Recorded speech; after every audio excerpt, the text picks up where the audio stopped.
Hi, everybody. Today's March 10th, 2023, and I have an honored guest, a gentleman whose comics I have read, and he's been a mainstay in the comic book world. I'm going to let him explain a little bit about uh, what's been going on in the comic book world and what's been happening with him.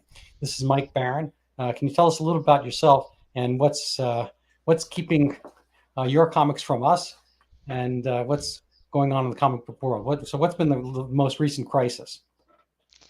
Well, the ongoing crises, it's the same crisis that's enveloped our entire culture, which is that one faction of the population simply cannot tolerate the other faction of the population. I always say there are two types of people in this world: those who want to be left alone and those who won't leave them alone. The people who won't leave them alone will do anything for power.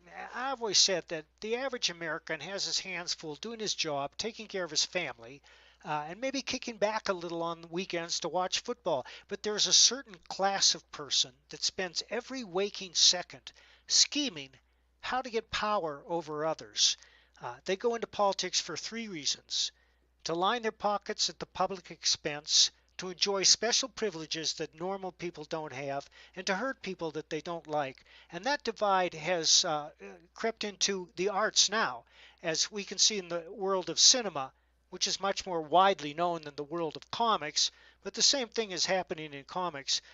In the world of cinema, you see that the Academy Award Association just laid down new guidelines that all future nominations must be categorized for so many for certain sexual orientations and races and something. So the quality of the work is no longer the criterion.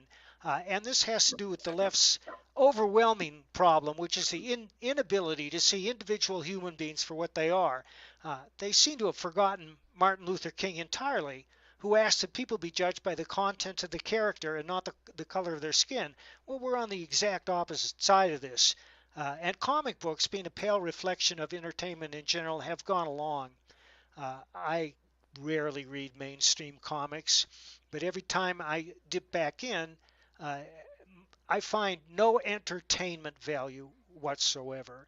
I find a lecture, a scold, talking points, uh, a lack of originality, and this is because they're hiring people who aren't qualified. I have three reasons, three rules when I write either a novel or a comic, and the number one rule is it's my job to entertain, and I never lose sight of that fact.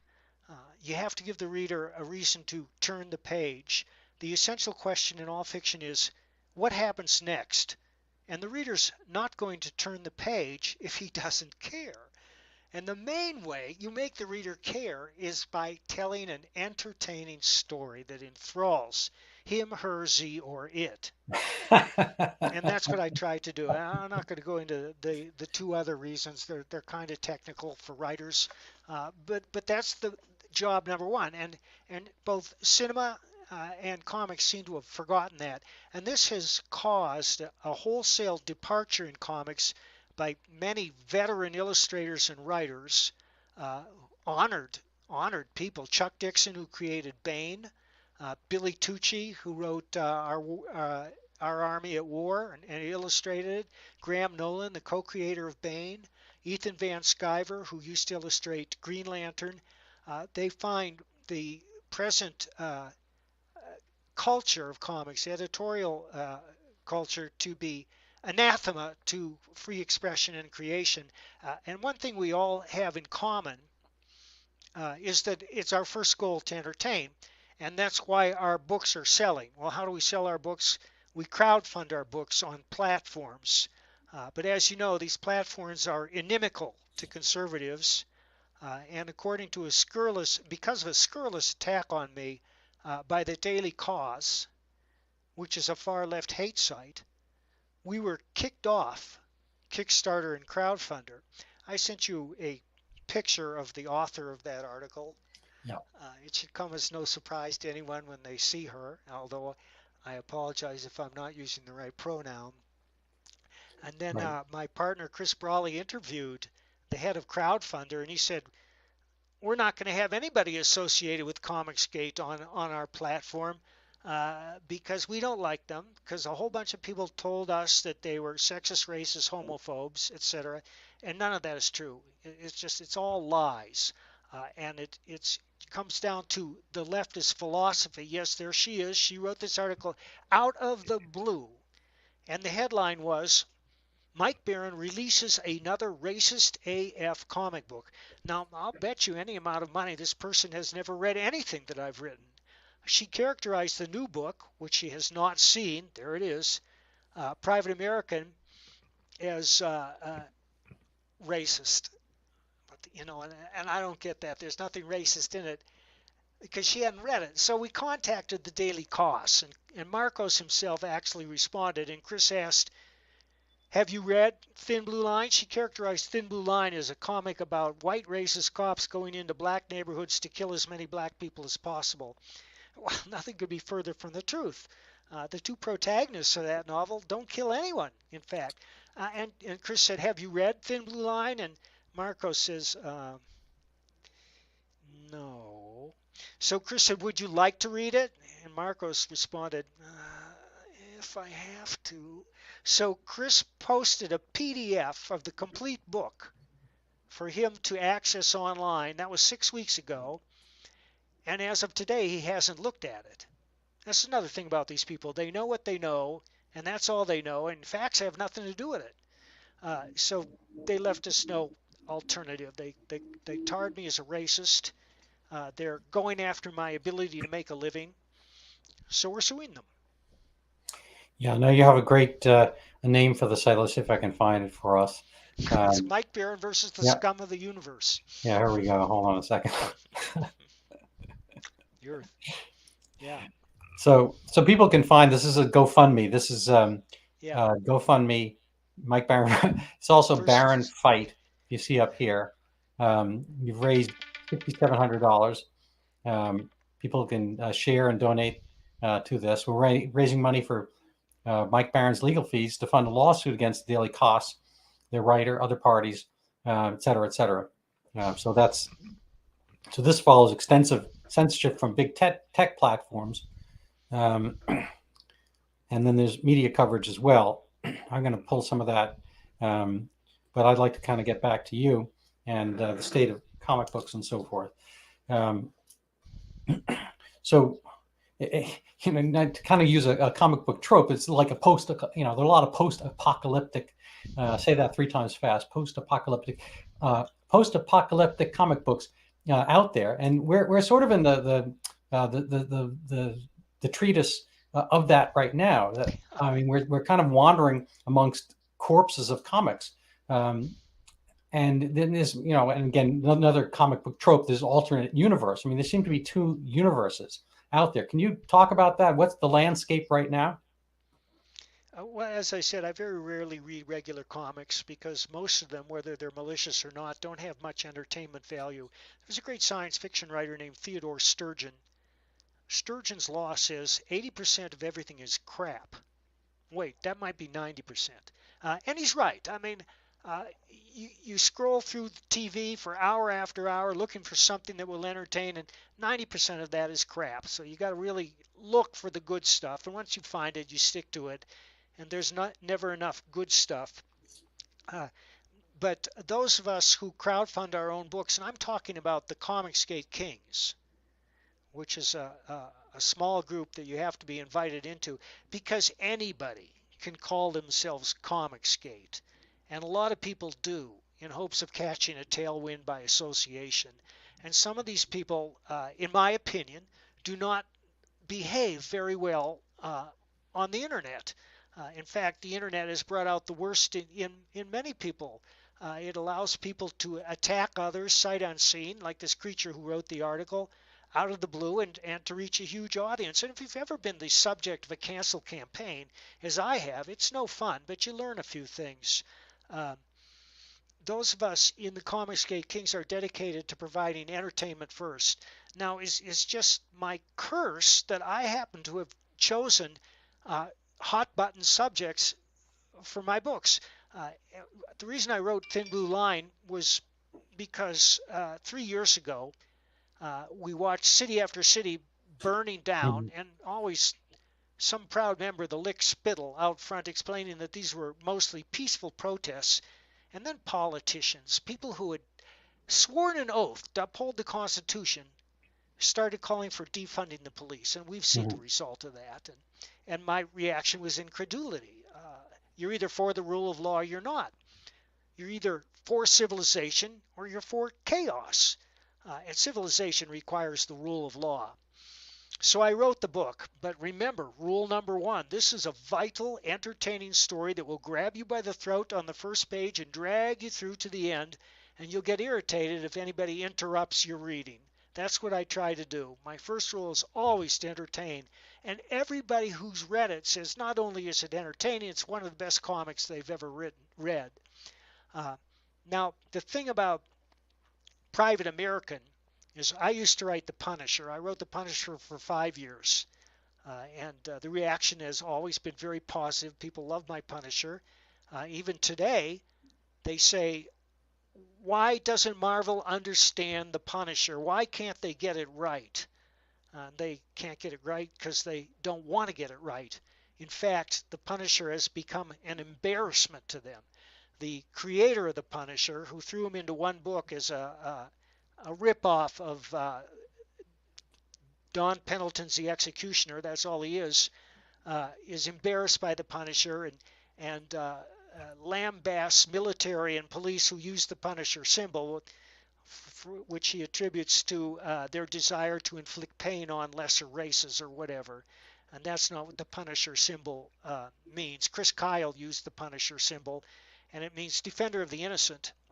And that's what police use it for too. One of the reasons I wrote Thin Blue Line is I know a number of police officers, and the cops I know are good people. Now, we all know there are bad cops out there. Nobody denies that.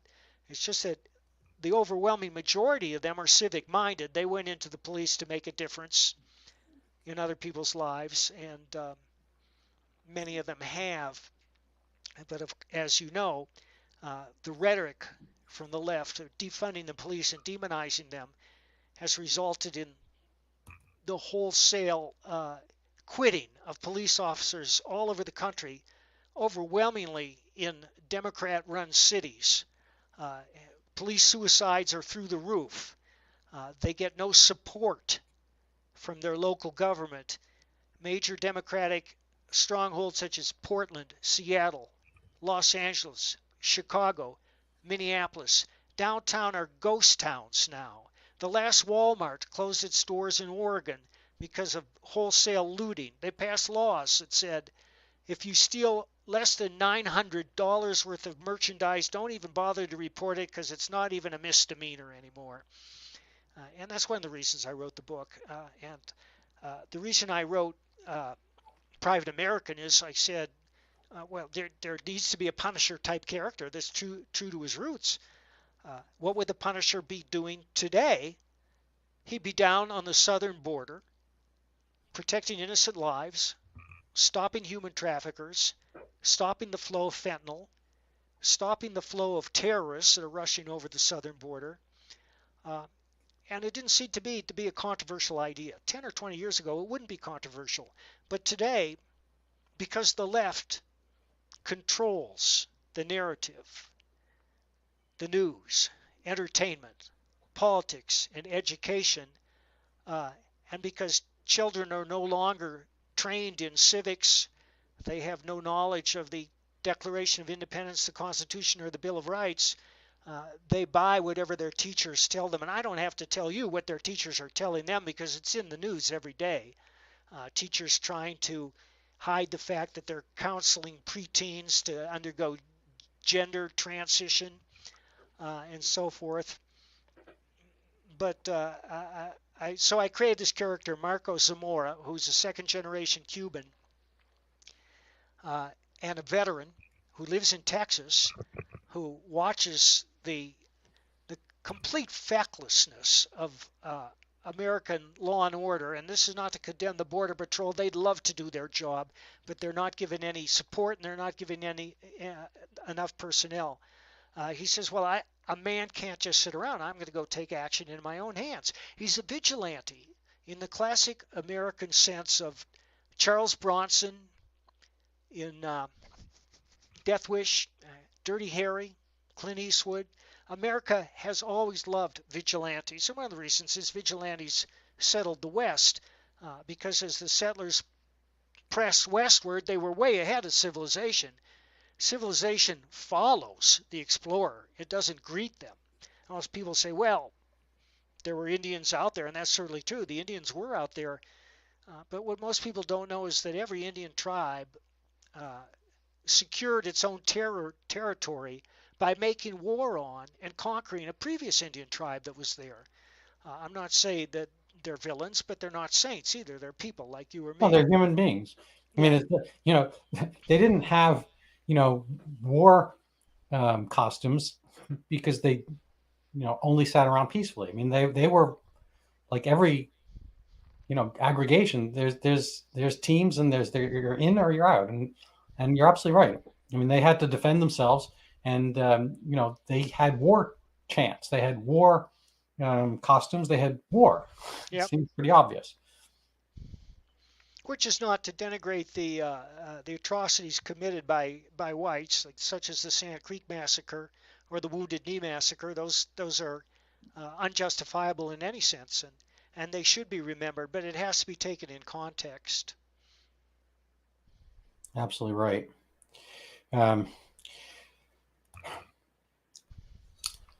So what were your favorite comics growing up?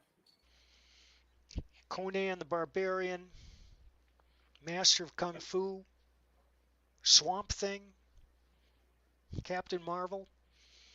Also, the Uncle Scrooge comics created by Carl Barks. Anybody who wants to make comics, study the work of Carl Barks. He was a master. There's not a wasted word or a panel in anything he ever did.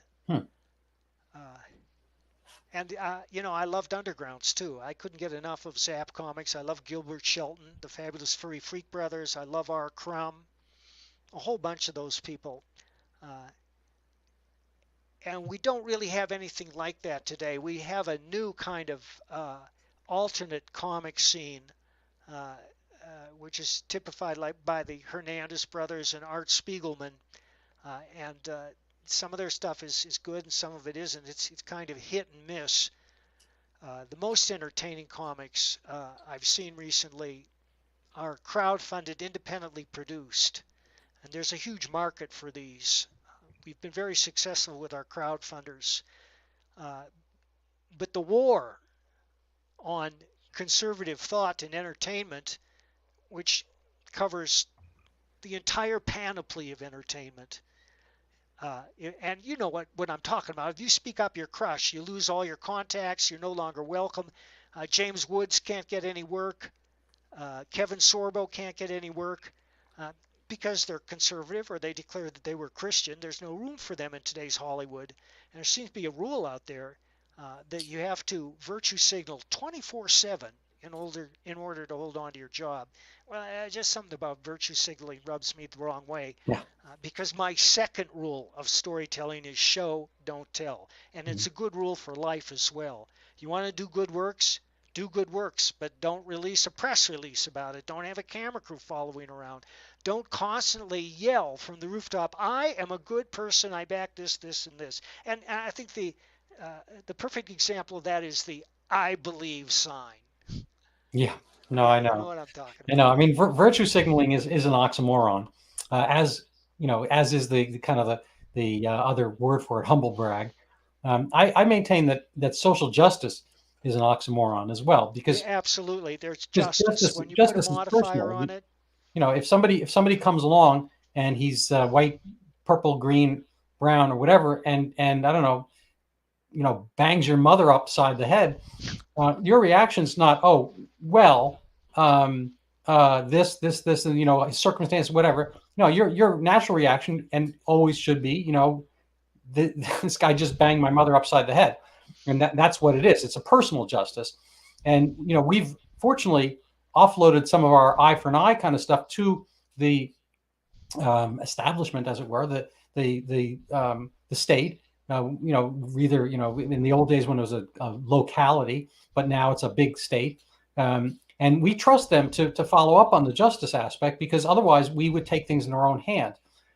I've heard a lot of times people argue against nationalism as a bad thing, but nationalism takes the place of tribalism. Tribalism takes the place of internecine battles. Internecine battles take the place of people having hand-to-hand combat every moment of their lives. So we do this as a way of offloading some of these aspects of having to go kill the guy who just smacked your mother upside the head. And that's your natural instinct. But you're just like, well, you know what? I'm going to let justice take over. But if it turns out it's social, that somebody says, oh, well, this person has only this and this person only did that, and this is not justice anymore. Everybody is capable. I always find it the soft bigotry of low expectations, which is the late Michael Gerson's phrase, to think that other people can't get the message that it's not right to shoplift, it's not right to steal, it's not right to bang somebody upside the head, without cause and whatnot. And so, what you're talking about, I mean, you mentioned the $900 limit. There are states who want to, I forget which state it is, who wants to change the age of felony to 25. I think it might be California, because everything's California. But I just read this the other day. It's like, so there are lawmakers who are proposing to, absent the possibility or dismiss the possibility of a felony and a violent crime under the age of 25, because their brains haven't formed. Now, I think, frankly, your brains have formed enough at age 3 or 4 to realize that you can't go, whack somebody upside the head without retribution. And anyway, so it's kind of, and I think you're putting out some very reasonable things. I'm an owner of the Thin Blue Line. I helped your original, I don't know whether it's Kickstarter, crowdfunder, or Indiegogo, but I helped spawn that. Not as much as you did, of course, but I have it gracing my shelves someplace, and I've read it, I've passed it around, so forth. It's not a racist thing. I mean, there are cops of every color. The Memphis incident lately, I'm sure you're familiar with, where there were 5 policemen who happened, again, I don't really care about their skin color. And they got another guy who's, similar skin color, but I don't think that had anything to do with what actually happened. I think what happened, I mean, it could be malfeasance, it could be retribution, it could be that there was, some personal vendetta, it could be that these guys are drunk on power. I don't know what it is, or they're over alert, or there's so much crime that they trigger. I don't know what the thing is. There's a story there someplace, and the story should be told, but it's not necessarily a color lens story, and that's the way everybody still put it, as an evidence of white supremacy. So this racism thing becomes a cudgel by which universally to hit at anything, and so to call something racist or racist as F, I'm not going to use that word here, is absurd. That is racist AF.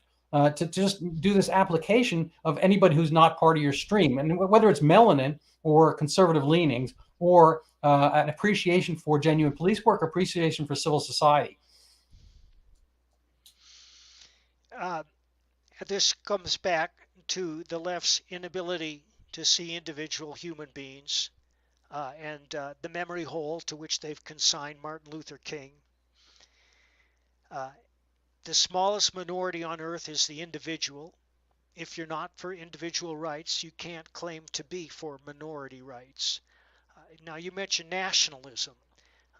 You and I know that central planning always leads to disaster, famine, war, torture, and death, always. And what we see today in this country is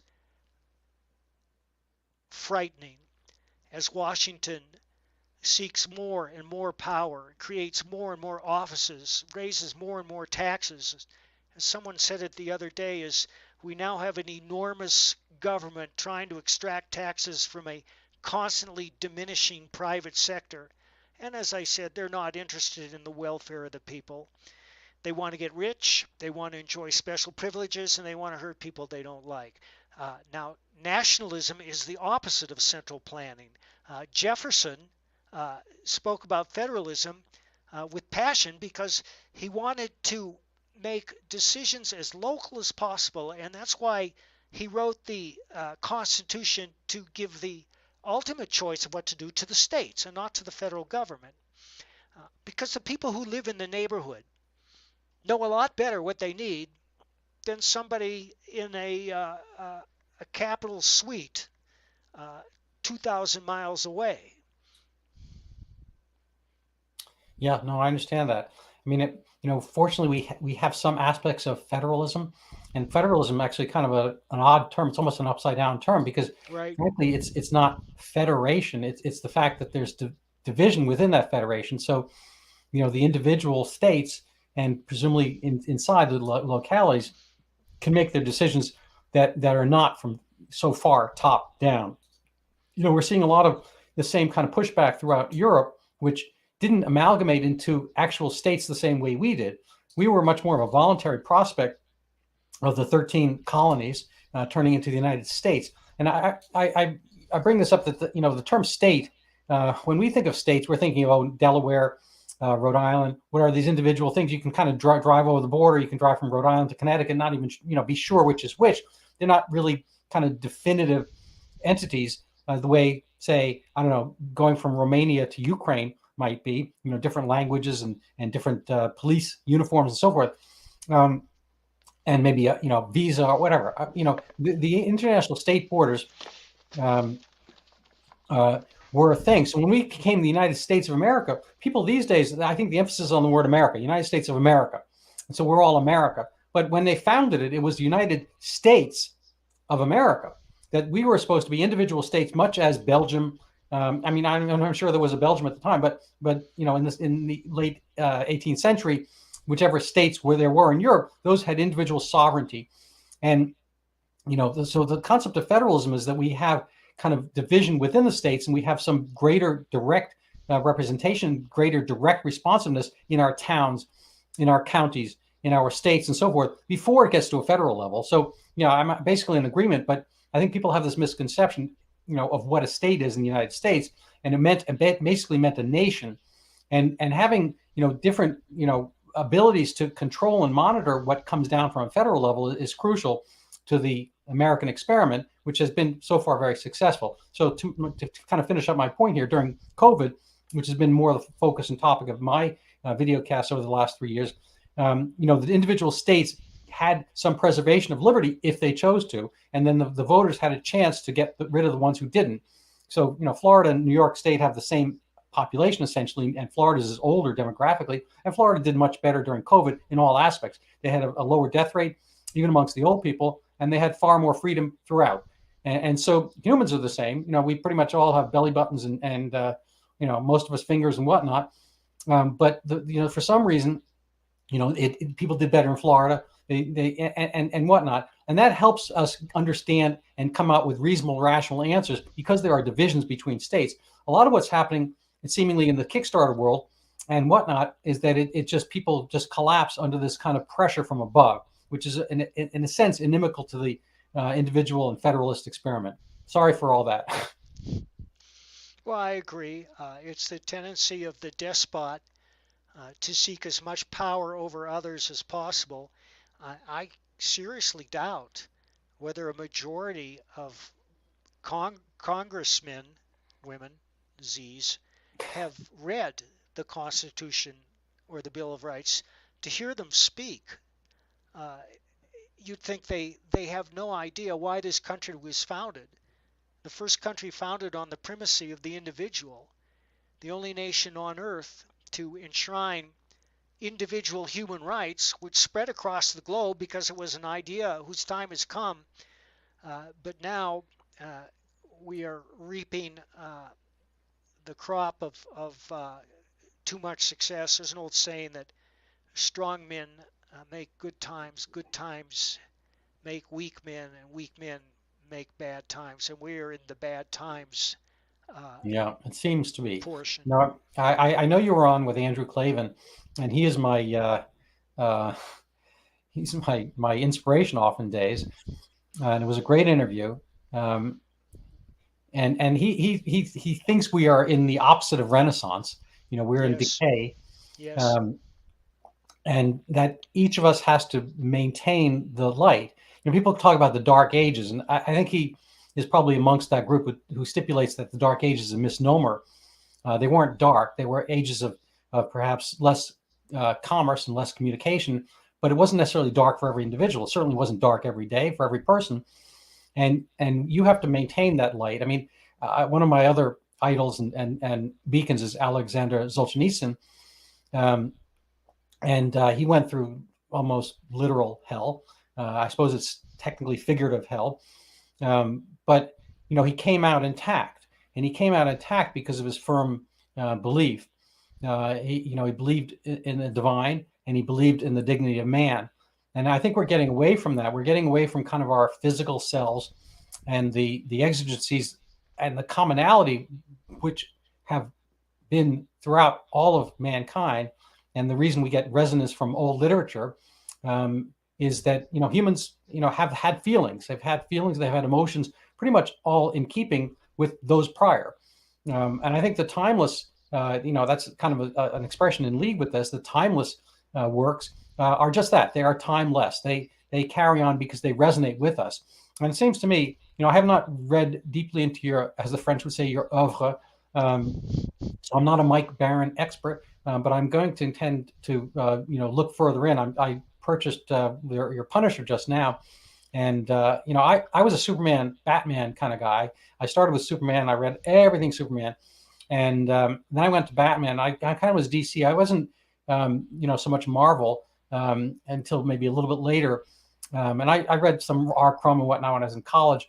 I like comics. I like graphic novels and so forth. But I find that a little bit akin to what you're saying. When my kids were growing up, I purchased them. They really liked, Batman. My older son was Batman for a number of years. He got irritated when he was 4 years old if you called him anything but Batman or the Dark Knight or whatever. And we have the pictures to document that. I know, I'm sorry for embarrassing him, but so we understand and we love the comics, and then they all gone into the Simpsons and whatnot. Family Guy. My younger son is a cartoonist. He's an animator, screenplay kind of guy. But the stories and pictures, I mean, they have literally, or I guess figuratively, animated us for the duration.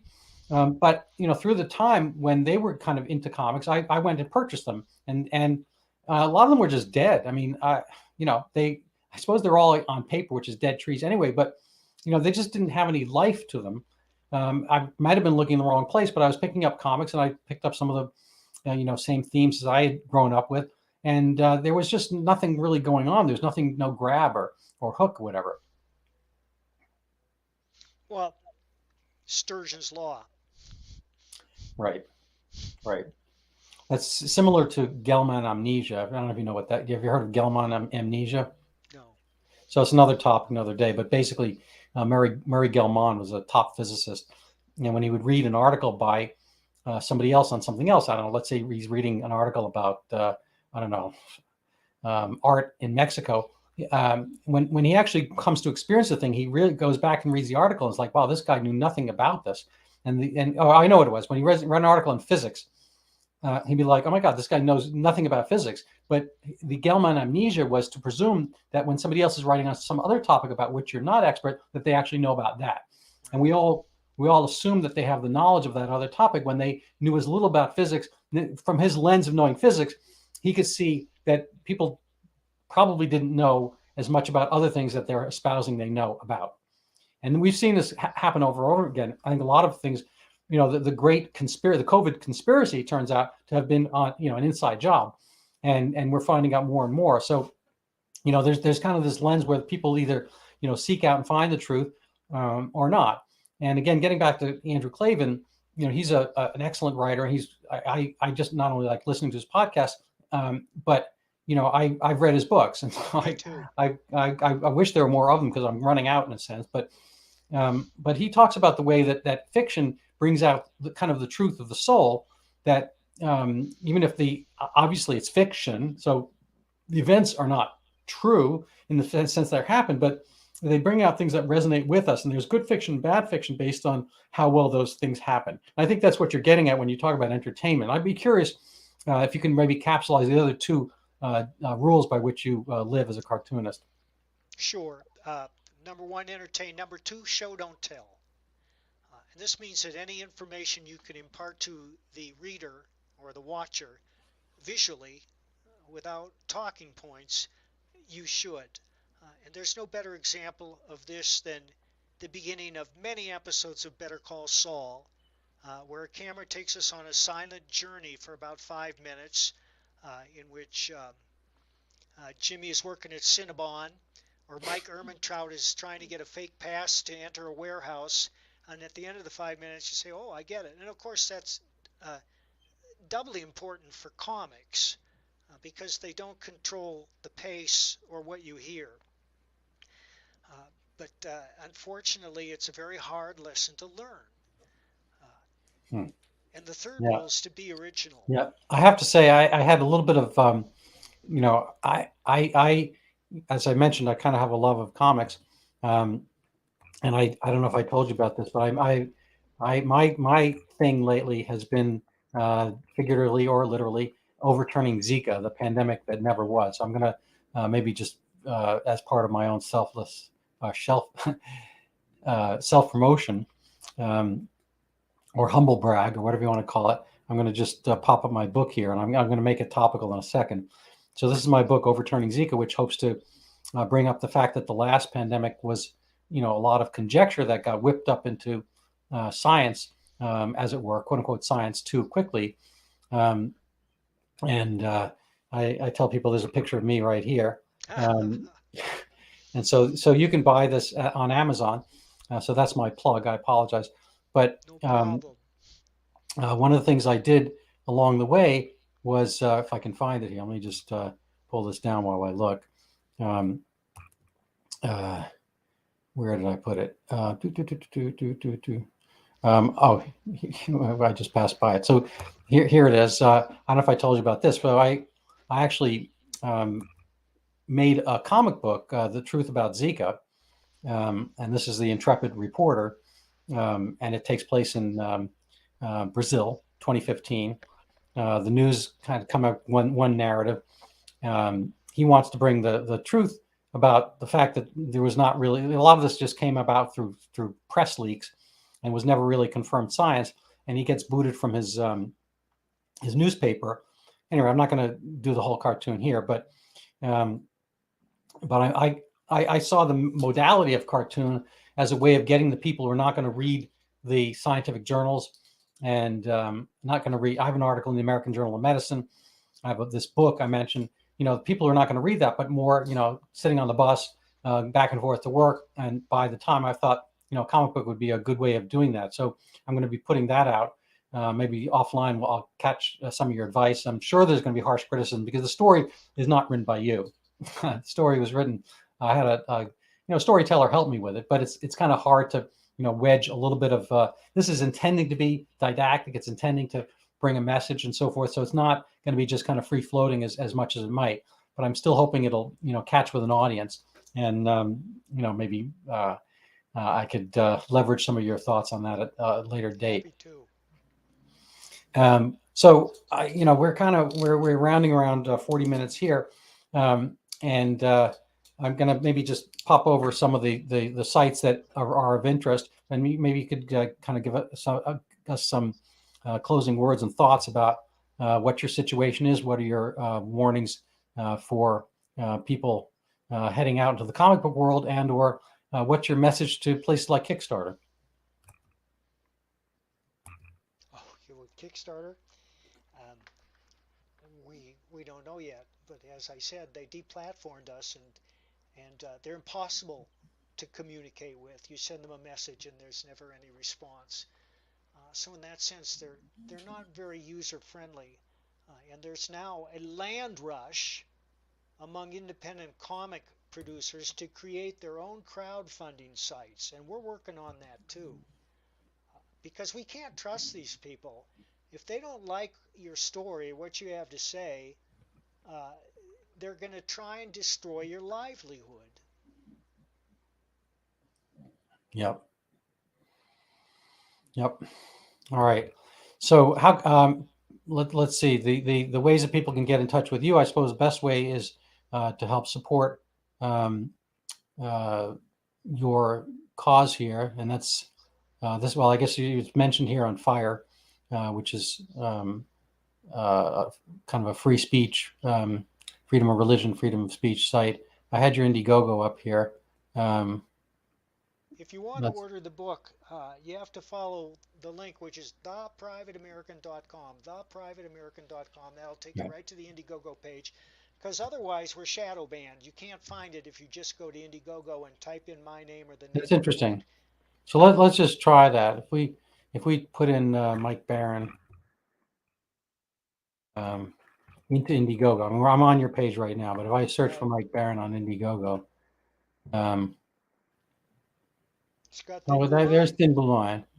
So that's progress, I Yeah. guess. And so you're working on there are a few other projects, I guess. Are Well, these there's a also bunch of you? books I've done in the past. Smokes the Fox is about a dope smoking mutant fox in Colorado. That wasn't my idea. I was hired to write it, but I'm very proud of it. Uh, Off-Worlder was not my idea, but I was hired to write it, and I'm very proud of it. Uh, All right. but my campaign's not the only one being shadow banned. All of my friends are shadow banned as well, and these are some of the major creators in comic history. I ran through their names previously. All right. All right. Well, do you have any questions for me at all, or do you want to?